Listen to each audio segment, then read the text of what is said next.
Did a software update break the G.711 Audio Library DLL? I'm Sophie Chen, a Windows system specialist. Let's fix the library mismatch and get G.711 Audio Codec standard running again.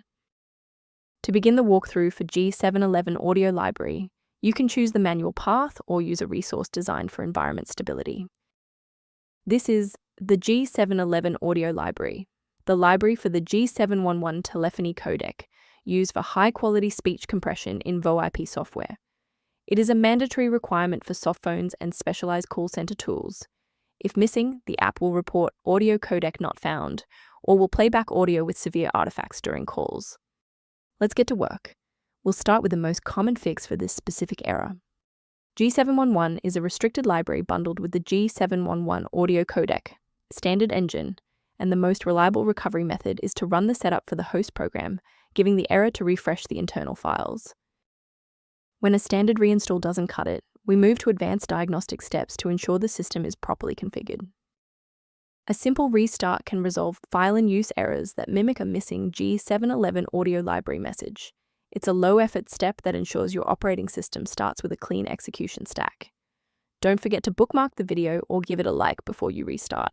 It's the fastest way to jump right back into this tutorial after the reboot. Next, we'll move beyond the basics. If your screen hasn't changed after the restart, follow me to step 3.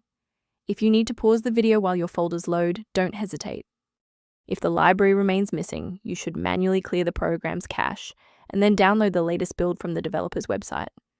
Removing the old application data before running the new setup ensures that your DLL file is correctly placed in the root directory without interference from legacy files. Why are we doing this? Well, many applications will try to use existing local data even after a reinstall, and manually clearing the folders forces the software to establish a fresh connection to its dependencies. I'd like to provide a brief technical warning about the risks of using unofficial file repositories. Remember that manual replacement of G711 Audio Library DLL is highly risky. Using unverified files from the internet can cause permanent damage to your Windows registry and lead to complete system failure. Rather than managing individual dependencies, a comprehensive diagnostic can help you maintain the entire software environment. If boot alerts or library warnings persist, the official diagnostic kit below provides general guidance on G711 Audio Library. I hope this resolved the conflict preventing G711 Audio Library from launching. For more deep dive technical tutorials and system configuration guides, subscribe to our channel today.